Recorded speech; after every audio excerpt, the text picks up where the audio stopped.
پیدا کردم.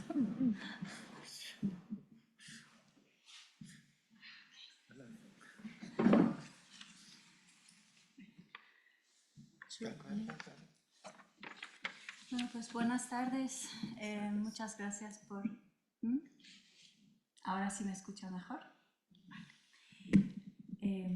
Muchas gracias por acompañarnos en esta tarde, donde llevaremos a cabo una presentación de la Enciclopedia Iranica, que pronto también esperemos que esté con nosotros aquí en el Instituto. Para ello me gustaría presentarles al doctor Touraj Daryaee, quien nos acompañó hoy en la conferencia de mañana, pero para aquellos que no estuvieron, me gustaría brevemente presentárselo. El profesor Daryaee ocupa la cátedra Masih de Estudios y Cultura Persa, es profesor de Historia y director del Centro de Samuel M. Jordan de Estudios y Cultura Persa en la Universidad de California, Irvine. Ha sido autor y editor de numerosas obras académicas, entre ellas se encuentran Sasanian Persia, The Rise and Fall of an Empire, 2009, ganadora del premio Brismes 2020 al mejor libro en Reino Unido, y The Oxford Handbook of Iranian History 2014, seleccionada por la revista Choice como uno de los 25 mejores libros académicos del año y descrita como el mejor volumen único sobre la historia del mundo iraní. El profesor Daryaee también ha traducido varios textos en persa medio pahlavi al inglés, entre ellos Shahrestaniha Iran Shahr, a Middle Persian text on late antique geography, epic and history, with English and Persian translations and commentary, y On the Explanation of Chess and Bagamon. Asimismo ha editado King of Seven Climes, A History of the Ancient Iranian World, y es editor de Dabir Digital Archives of Brief Notes and Iran Reviews, publicado con E.J. Abril de Gruyter, de Sasanian Studies con Otto Harazovitz y del proyecto web Sasánica Late Antique Near East Project, igual en la Universidad de California, Irvine. El profesor Daryaee es profesor de Historia en la Universidad de California, Irvine desde 2007 y ha sido profesor visitante en distintas universidades en París y en Oxford. En 2021, el profesor Daryaee fue elegido miembro de la Academia Europea de Ciencias y Artes en Salzburgo y actualmente es el editor en jefe de la Enciclopedia Iranica. Pues le damos la bienvenida. Welcome again, Dr. Daryaee. Muchas gracias, It's so good to hear you. Dr. Mohammadi. Muchas gracias. Ladies and gentlemen, again, Dr. Alvarez, Alejandra, dear everyone, if I can just call you by first. It's a pleasure to be here. I want to briefly speak to you with the project that we have just begun to institute at the Dr. Samuel M. Jordan Center for Persian Studies that Dr. Mohammadi mentioned. This is our location, as you can see here, at the University of California, Irvine. The Encyclopaedia Iranica is a monumental project, which in many ways I think is, if I may dare to say, one of a kind. And I will give you a reason why this seems to be a monumental project. The project began in the 1970s in Iran. And the idea was that, encyclopedias are important in terms of course, bringing knowledge. And of course, for a nation and so on, it is specifically important to have a corpus to sort of purview all that exists within that culture.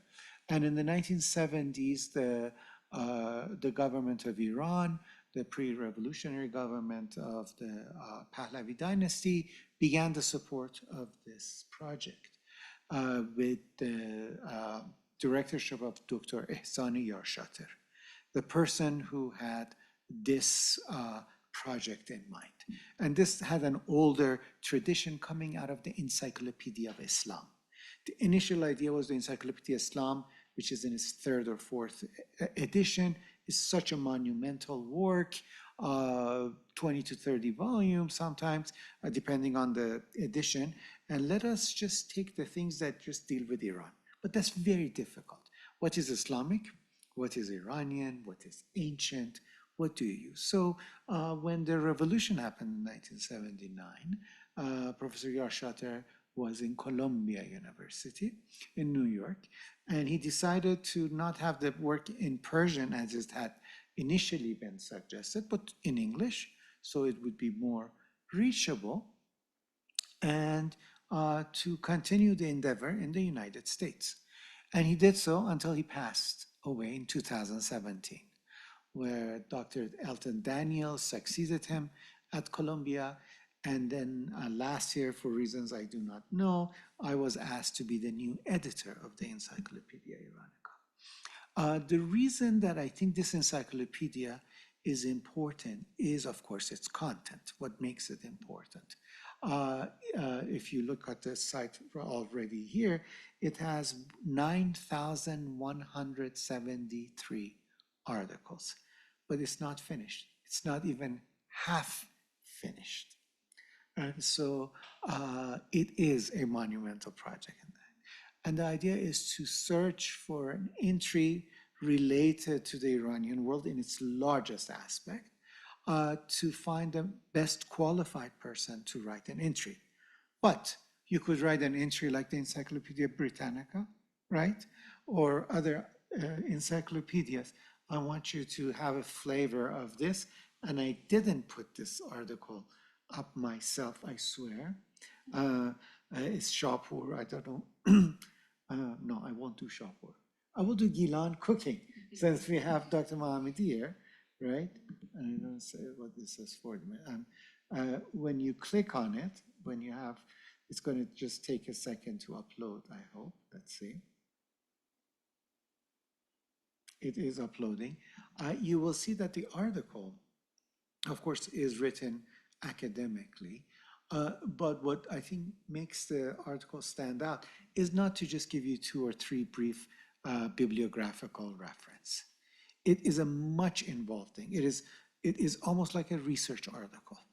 That is, the person not only has to be the expert in that, and the person for Gilan is a French scholar named Christian Bromberger in Paris, who has written the book. In fact, we have a volume on Gilan, which I have to, I think, send it to you, and if it works. So this is the cooking section. Gilan has multiple sections, and you will see, of course, the article is quite long. I just want you to see of the length of just simply cooking in Gilan, of the amount of information, but then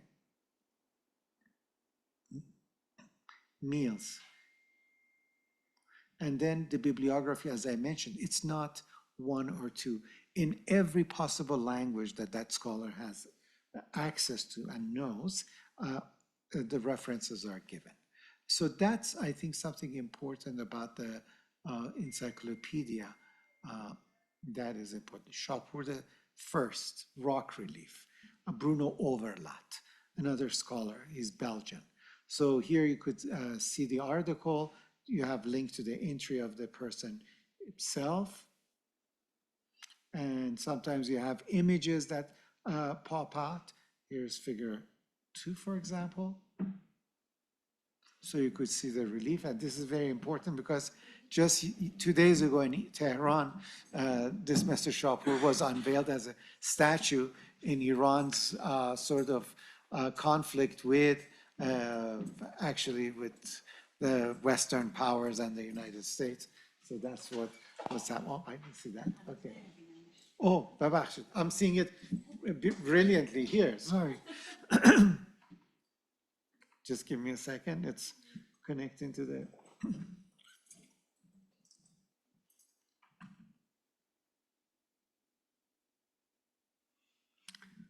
And you will see the image quickly. But the important thing, it is a well-researched article in the terms that it's well-researched.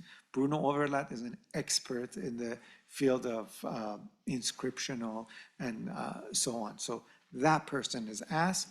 Not only that person has to write the article, but then the article is actually assessed. And it's asked whether the article is up to par or not. So it is much more in its academic setting than the Britannica. Let's say if I can use that example. Let's hope that this comes back up. Oh yeah, restart it. So we're just going to wait for that. Now, when I took charge of this about a year ago, the idea was how to make an encyclopedia that Professor Yarshater, who died at 91 years old, you could see the image there, to make it something for just beyond scholars of over 65 years old or 60 years old.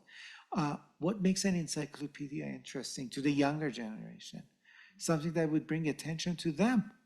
Okay, this is scholarly, it's fantastic, there's so much copious bibliography, but a student, my daughter, who wants in high school, wants to write an article. How can she be attracted to this? How could she use this article instead of the Wikipedia that many students go and check?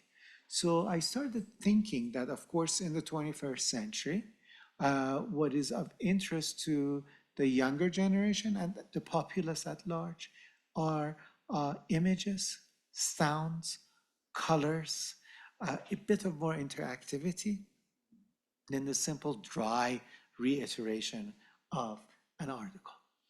And so we've been, for the past year, attempting to make this much more interactive.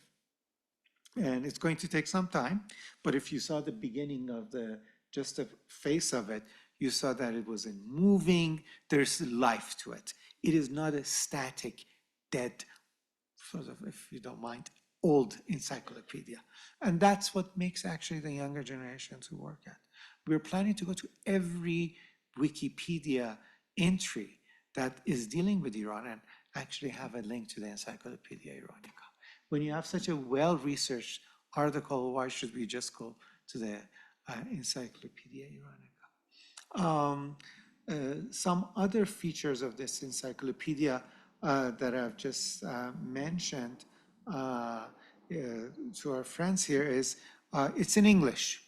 English is a language, of course, that is understood by a large group of the population around the world. But I have many emails from my colleagues from Iran. Okay, it's in English, why isn't it in Persian? Why don't you do it in languages that other people understand? And that is fair game. Of course, it was a matter of funds and also a matter of technology. What has happened in the last couple of years with AI, with translation technology, with actually professional businesses that deal with this, we've been working on the Persian translation. Gracias. We've been working on it, and here's the relief of the inscription of the Shapur. So you see images, and then you see text. And you can see again, the bibliography is copious. This is well-researched article. So what we did was, we've been practicing, and we have a good Persian translation by shopping at different AIs of a 95% accuracy, which is pretty good. It costs some money. It's not the general translation, but we need it professional, at the same time readable, and with 95% accuracy. My plan is to have by next year the Persian version out.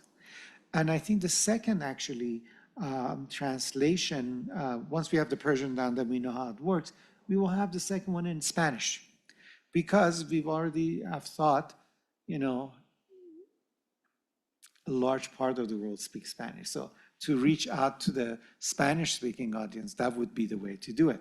So beside the English, we go to Persian, and then we'll go to Spanish. And my next thought is Arabic, the fourth one, because that would really cover a lot of the world in terms of people having access and being able to read this encyclopedia. The other changes to this, of course, as I've mentioned, this is sort of, I'm saying that's just revolving, making it lively. The thing is, and here is the sort of the people involved at University of California, Irvine. So it's a large project. And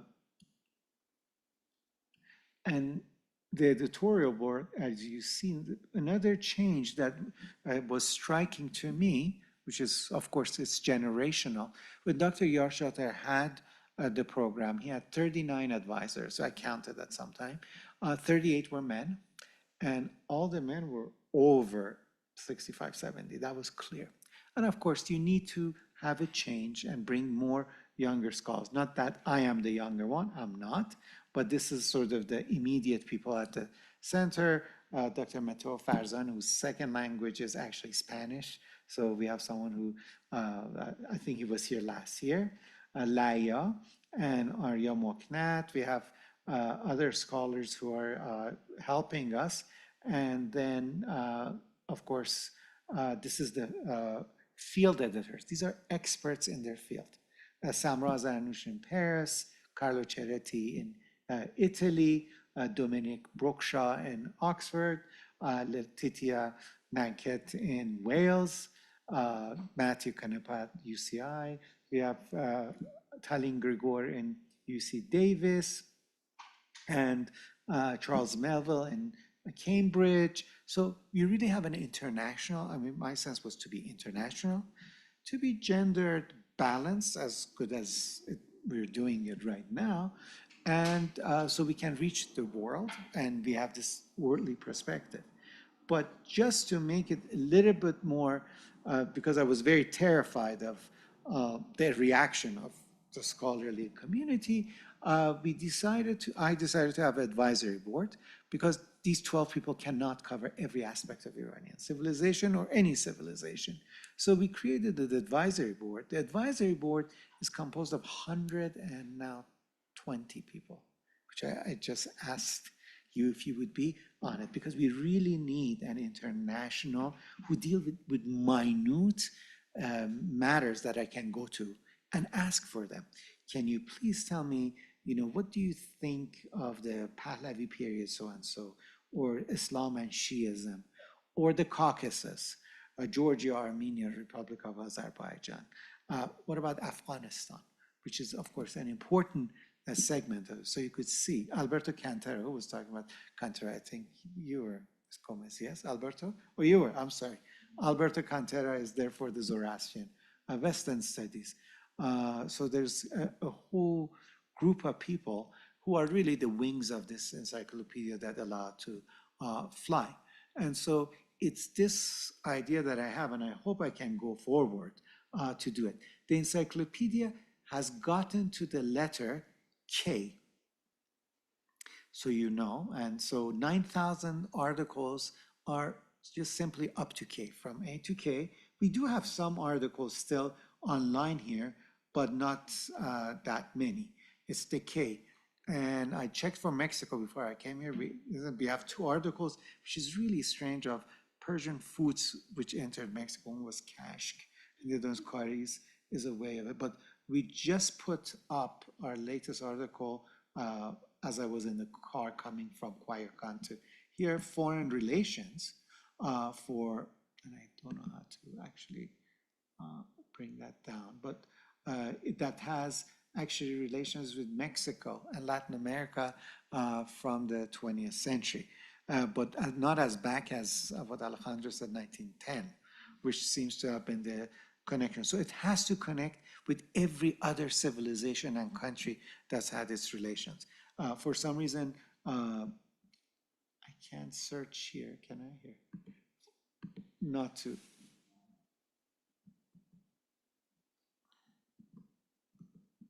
For some reason, they had decided that Spain already has entries, if you can see, Spanish relations in Persia in the 16th and 17th century, for example, or Portugal relations. So you could see it's just not simply Iran. It deals with a much larger. So Jose Gutiérrez Ferrer, he's the scholar in Spain that I was, that's what it is. Okay, so, and this is the expert on this matter. And as you can see, it's an involved article. This is well researched, as I'm saying. So we're thinking for Mexico, because we're going to start with L, and then we have to get to Mexico. And we have to find people who deal with Mexico from the probably late 19th, early 20th century. And of course, we see Jose Cutellas's own work here, right? Listen to Juan de Persia, Sharq al-Andalus, and so on. And so my idea is to bring this encyclopedia in different languages to different continents. And of course, for Americas, it's Spanish first. And that is why I'm planning to have more involved affair in this issue of the Encyclopaedia Iranica with Mexico. And then we will see in the other continents what we can do. So that is basically the synopsis of what this encyclopedia is about. So far, 9,173.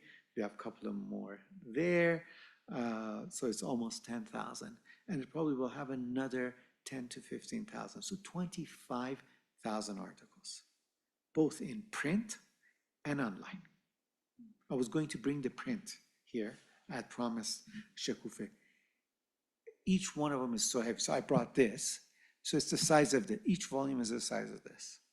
So I couldn't bring it in the luggage. I apologize, but I just brought this one for you here, and I will see how we can actually manage to bring it. But the online version will have Spanish. In a year or two, I promise that we will have the entire corpus in Spanish to make it readable and accessible. And it's the mandate of the encyclopedia is to be free and open access. You should not be charged, and it should be accessible. Thank you.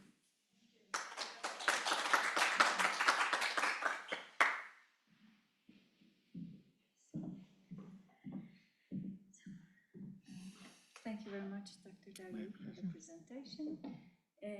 Bueno, es un... you let me speak. Sí, sí, sí. Sí, por Pues favor. es... ciertamente va a ser, yo creo que muy importante poder tener este texto aquí, aunque en línea también esté, pero pues para la consulta de nuestros colegas y estudiantes siempre va a ser muy importante. Además porque pues muchos de los autores que han escrito aquí son autores de referencia, o sea, pues son como gente que muchos de ellos empezaron a trabajar estos temas por primera vez, entonces los artículos son verdaderamente buenos y muy útiles también, ¿no? Y bueno, no sé si alguien quiera tener algún comentario o pregunta, lo recogemos. Sí. It's a wonderful project. A lot of stamina for Yes. I have a question. The French Encyclopedia of Diderot and D'Alembert. Diderot, sí. It started with a map of knowledge, a tree of knowledge, how all the different fields of human knowledge were interrelated in technology and science and art and philosophy. Did you start with one such map? Do you have a... No. No? I am basically following the founder of the encyclopedia, which was Ehsan Yarshater, the professor at University of Tehran and then Columbia, who, ran this for about 45 years.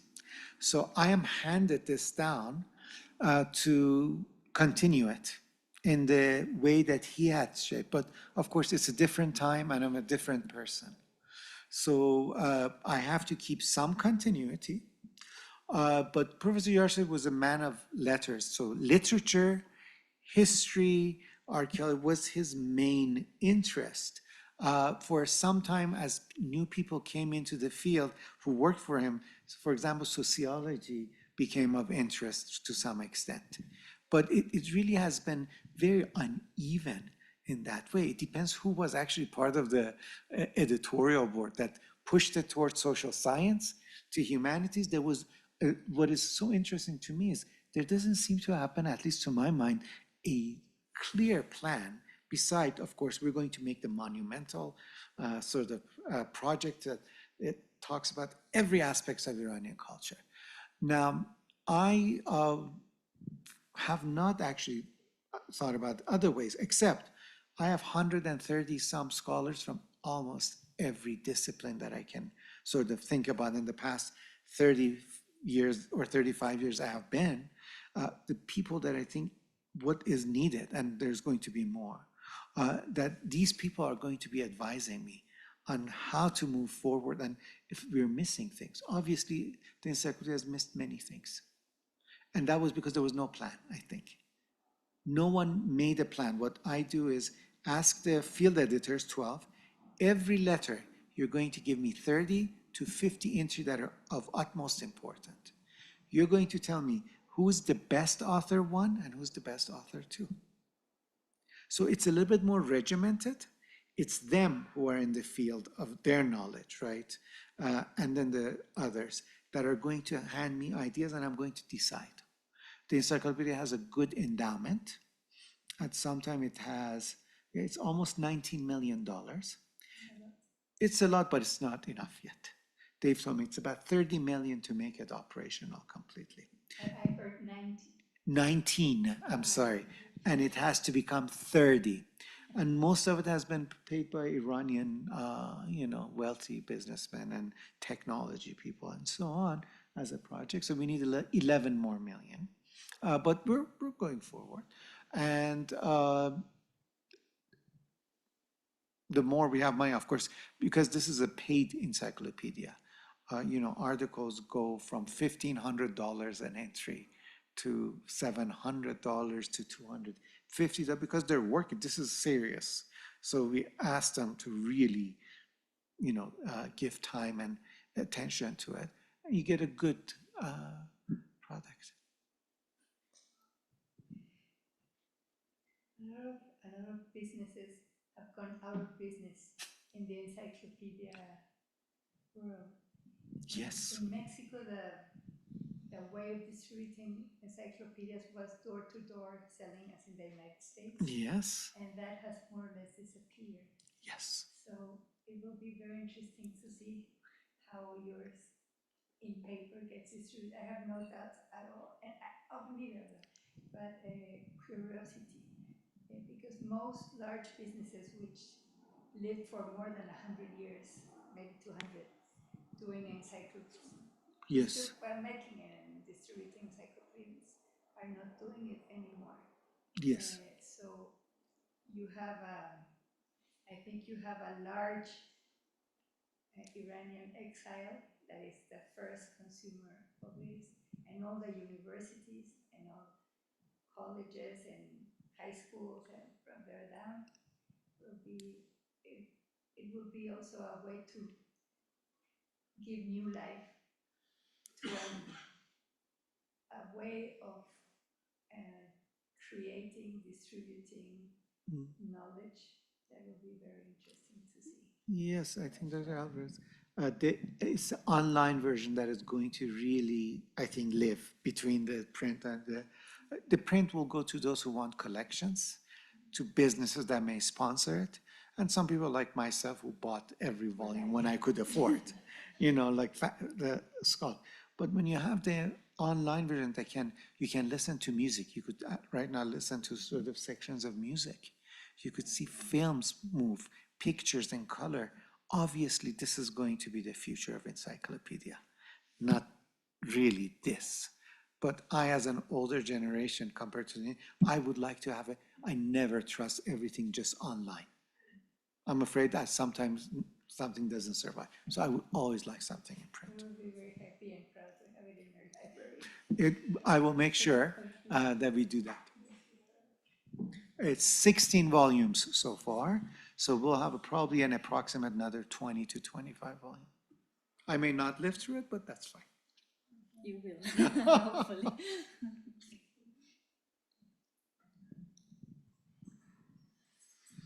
Thank you, Professor. Just to congratulate all the team of the Encyclopaedia Iranica. Thank you. For us that are far from Iran, it's a wonderful material. Dr. Mohammadi is helping me with a research about the Persian poets, and we have read a lot of articles in the encyclopedia to complete this research. So it's a wonderful tool for the people that are in love with Iran. Thank you. So I think it's going to be a complete work.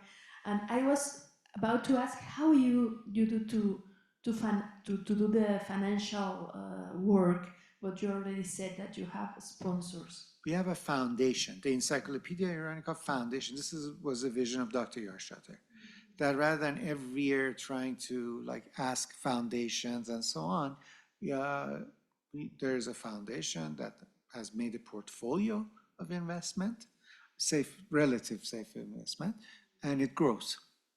And it grows, and it's there only for its operation, its paying the scholars for the staff and so on to do this.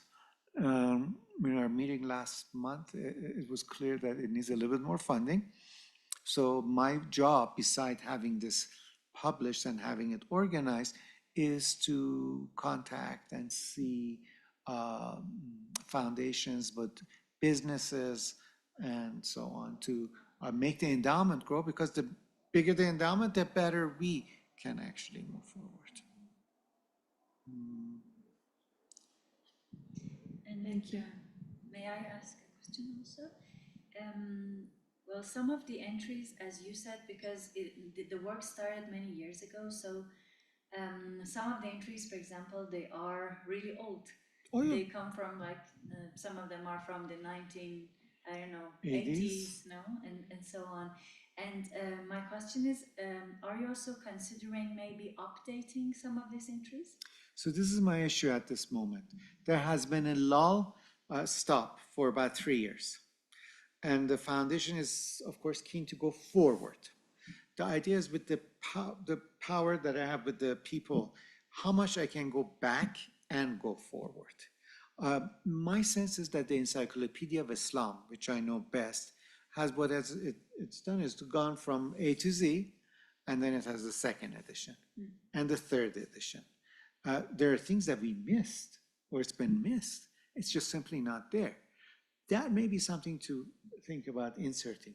But right now, as you mentioned, and I don't know where the section is, yeah, I can just give you like what? Alborz. The mountain sort of thing. It's A. It's been written probably in the 1980 in the geography, right? It's an old article. And there's much research that has been done since, but so Marcel Bazin, Bernard Roucade, and Eckhart Ehlers have written these different sections. And it's written in 1985. It says it was updated in 2000, but those are just commas and so on. It is not adding material. Obviously, there's been a long time, but it's just a matter of choice and how much power you have. I have to take it forward.